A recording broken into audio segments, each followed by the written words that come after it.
So, good morning, students. In the today's lecture, we are going to start our third unit. This third unit belongs to the three important parameters in our quantity estimation and evaluation work, and we are slightly moving ahead towards some important topics for this particular chapter. Basically, this chapter is divided into the three parts. First part is belongs to the approximate estimates. Now, what is approximate estimate already, and what are the methods for calculating the or for preparing the approximate estimate? Already we have discussed this part in our first unit,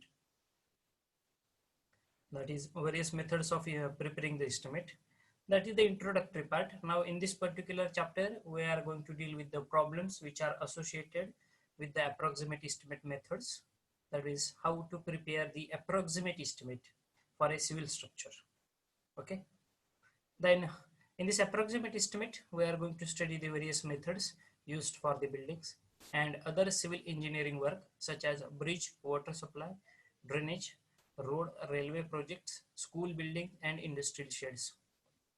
So whatever the road, railway projects which are going to happen, or the drainage work, uh, we are going to see the methods of preparing the approximate estimate for the same.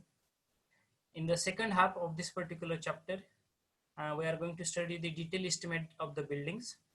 That is nothing but our that is related with our practical number 4 also, that is computer aided estimation of a civil structure, multi-storied building. And in this chapter we are going to discuss RCC frame structures in detail, how to calculate the quantities. That is nothing but the part of your practical also. In the next part, factory shed including the steel truss work. See, this is the our practical number 5. We have to prepare the estimation of a structural steel truss or steel shed, I can say, factory shed. So how to prepare the estimate of a structural steel truss member or a factory shed, whatever you are going to see, we are going to learn in this particular part. Then RCC works, culverts, earthen work for the canals, then roads including hill roads and other engineering works.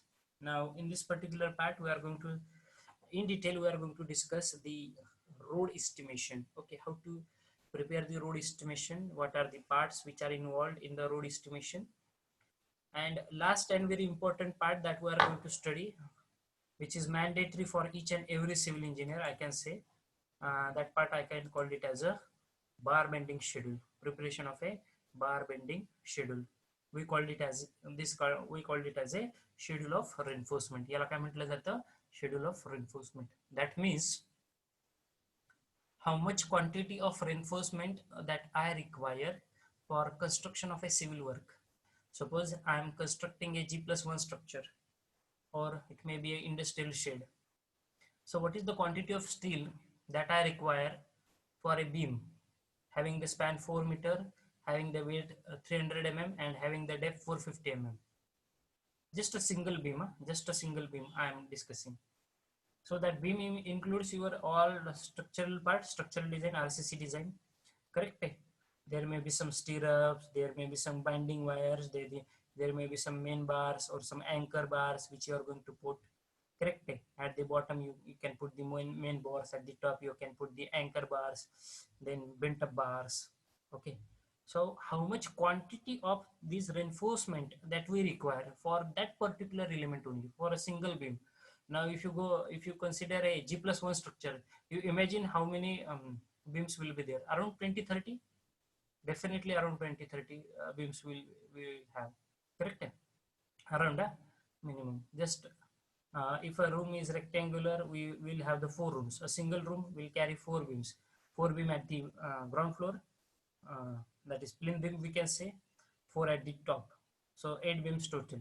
So single room requires around 8 beams minimum. Okay. So if you go for a if you go for 2 rooms, it will be 16. If you go for G+1, again 24. So around 20 to 30 beams. I'm just discussing one simple example, that how to consider this bar bending schedule and why it is important. This is the most important part. Everyone should be able to calculate or able to prepare the bar bending schedule. That is, we called it as schedule of reinforcement. Okay. So in the in our practical in your practical exam also, that examiner will 100% ask you how you have prepared this bar bending schedule. You have to clarify, you have to give him the answer. Yes sir, in this way we have prepared the bar bending schedule. This is the beam structure for this particular G+1 building. So for this beam, this is the quantity of steel that I require. This is the scheduling. This is the detailed scheduling of that particular beam. Okay. Once again, don't get confused between the design part of that particular beam and our reinforcement part, design of the reinforcement.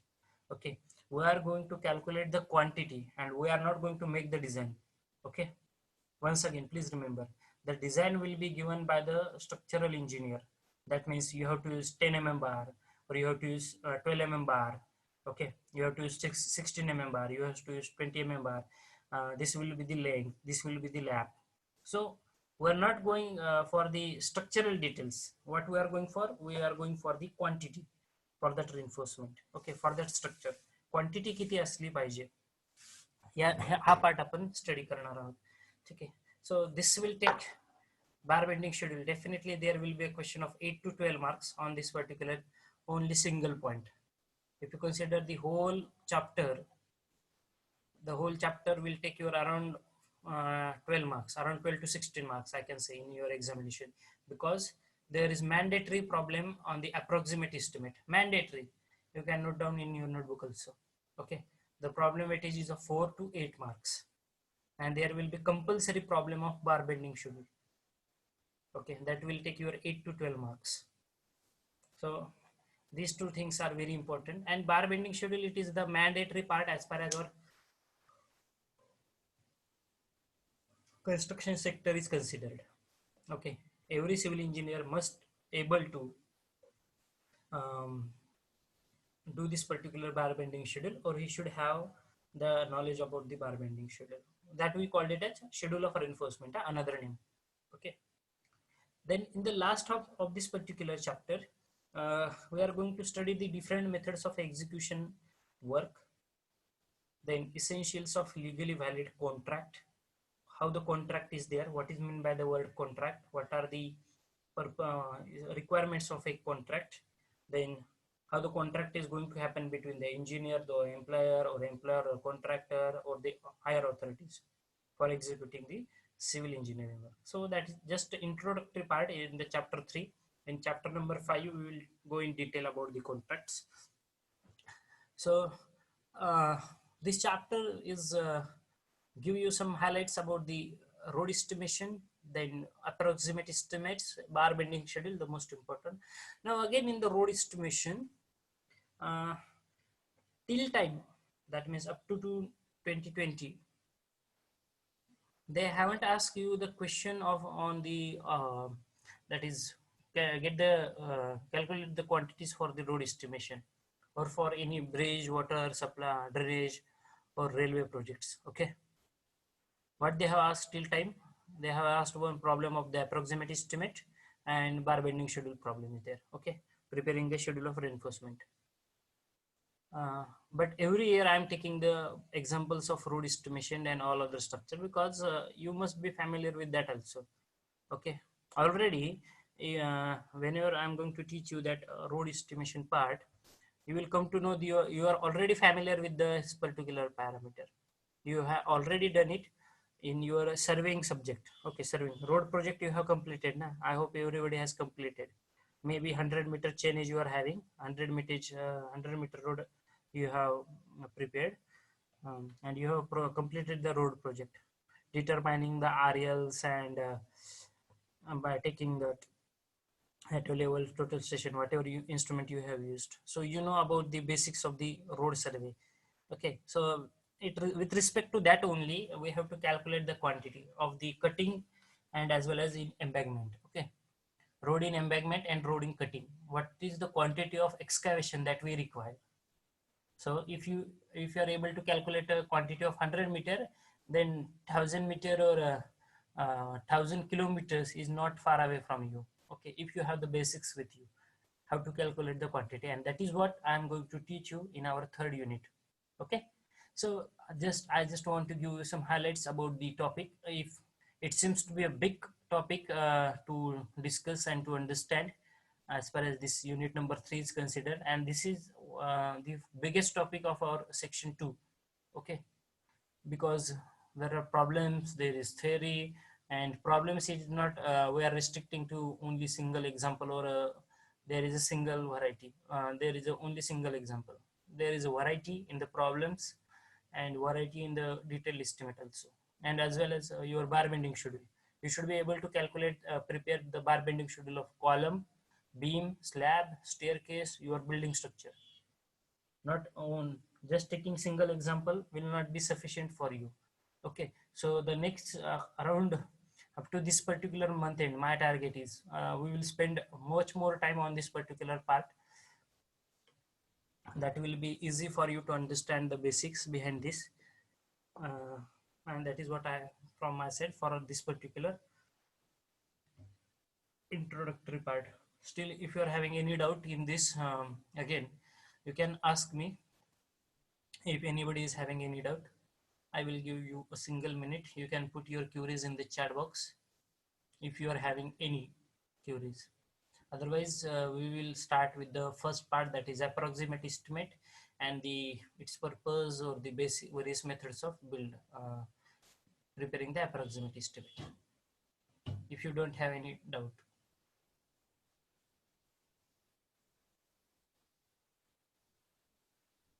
How many have joined? Only 33 participants has joined. Why?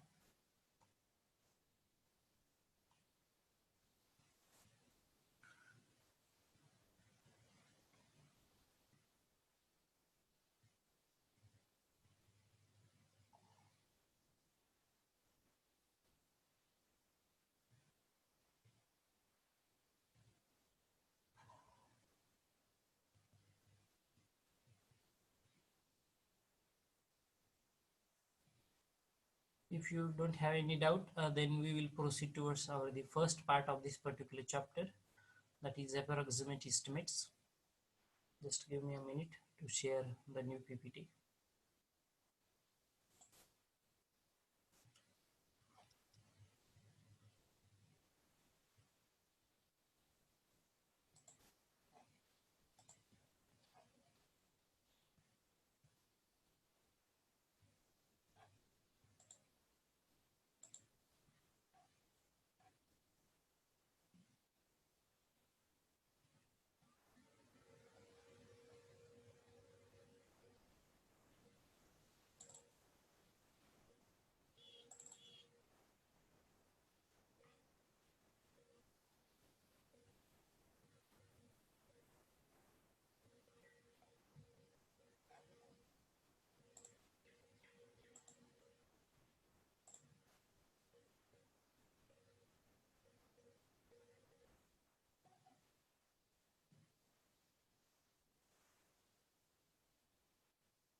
everybody can see the PPT, whether it is visible to everyone.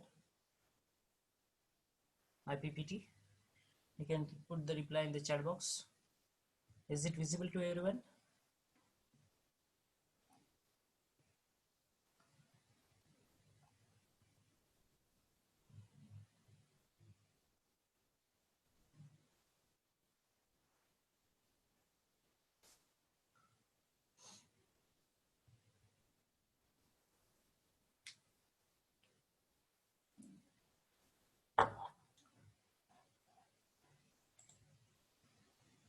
Okay.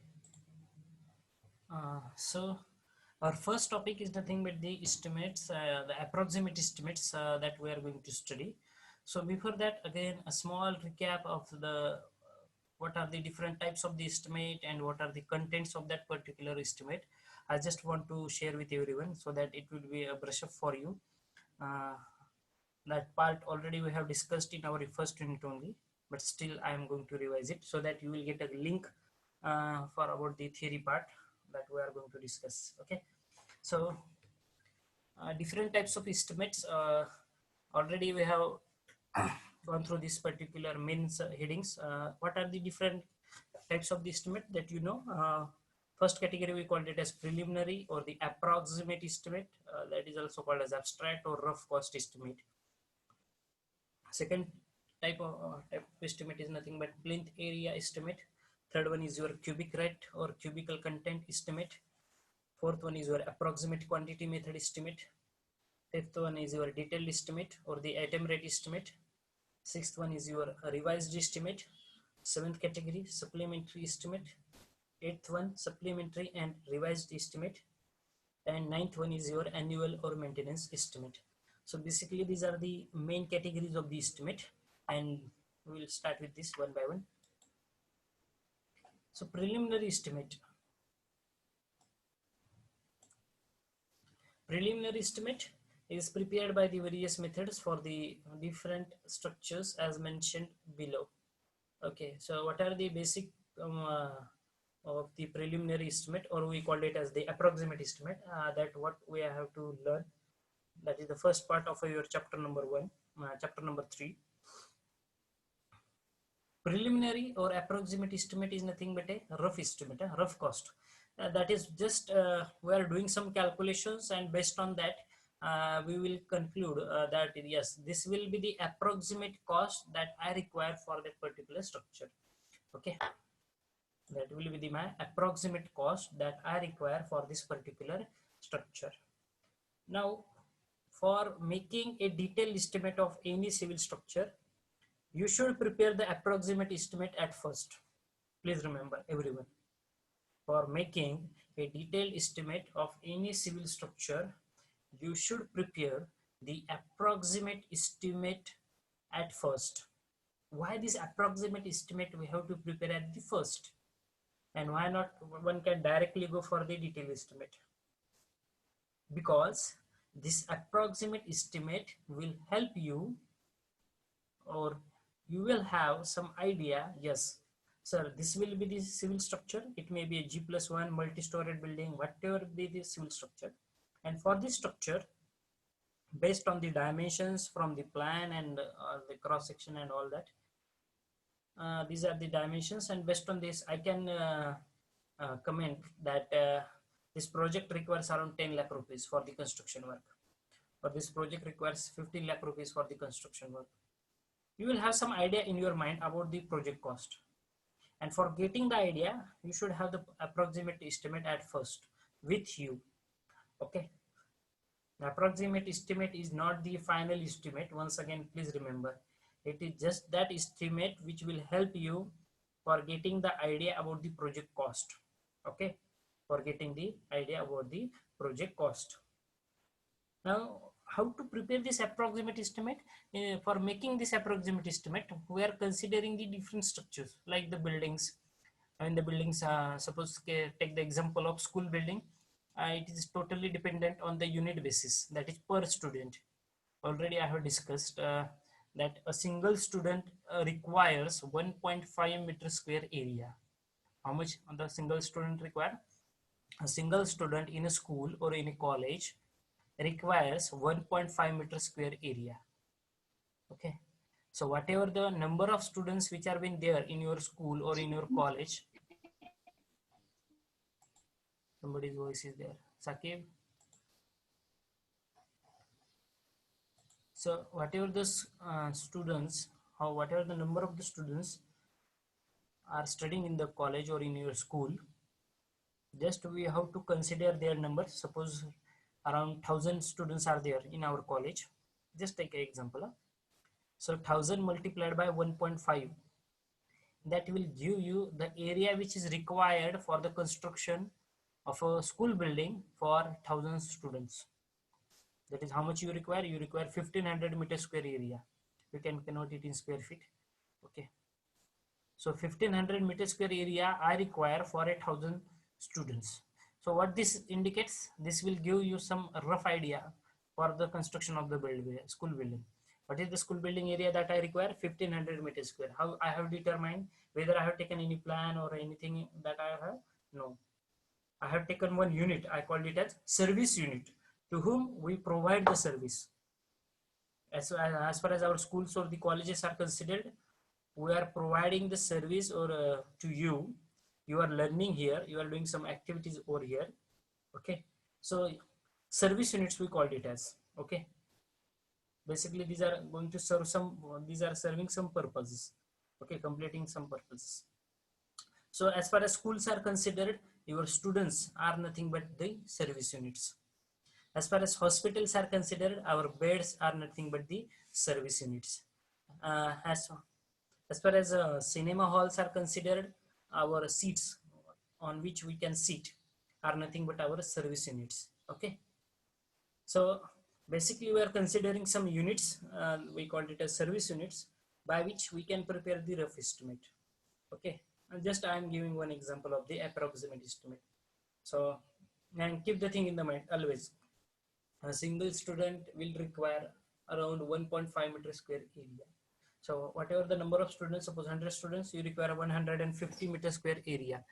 Okay, that is around 1500 square foot lend you require. Okay, जवळपास 1.5 गुंठा जागा लागणार आहे.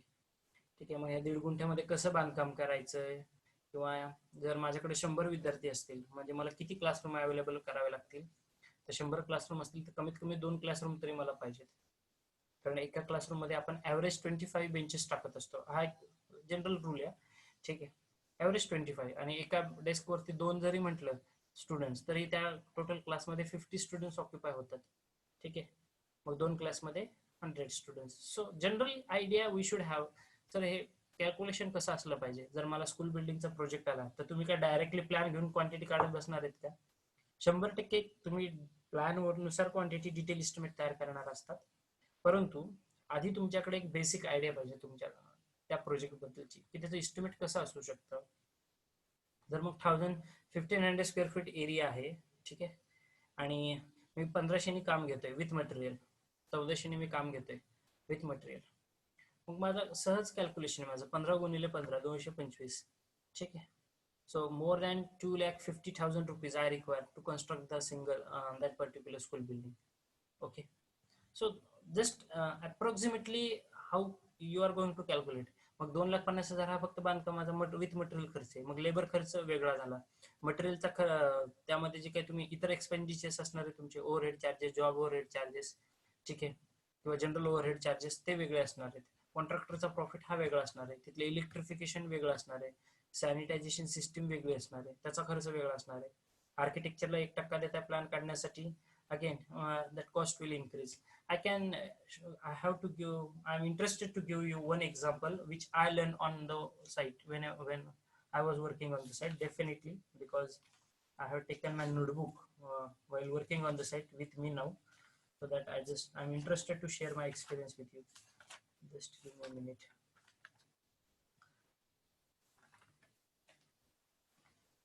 Okay, just a simple example how to start or how to deal with that. This one example I just want to share with you. Suppose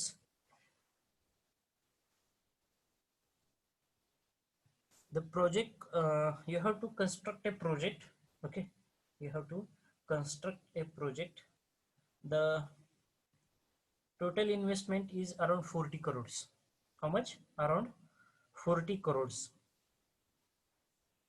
40 crore प्रोजेक्टची cost आहे. ठीक आहे.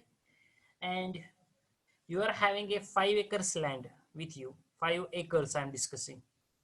How much cost you are having? You are having 40 crores of cost and you are having 5 acres of land. Okay. Only this thing is given to me. See, at the time of interview, our trainer is Mr. T.D. Chirian. He is a renowned, what I can say, trainer who is going to train the civil engineers, fresher engineers in reputed companies. Okay. So our sir has given us this particular task. Okay. At the time of training. Okay. What they have given, we are the freshers, please keep the thing in the mind. We are not experienced one. We are the freshers, just newly joined, only 10-15 days before. So what task he has given to us, you assume that you are having 40 crores with you and you are having 5 acres of the land. You are having the 5 acres of the land. Now how you can construct a maybe residential scheme, so residential buildings, by using this for 40 crores and 5 acres of the land. Okay, what are your ideas to construct this? What are your ideas for the management as well as for the marketing of this particular structure? So very simple, one single question, but the answer is too big.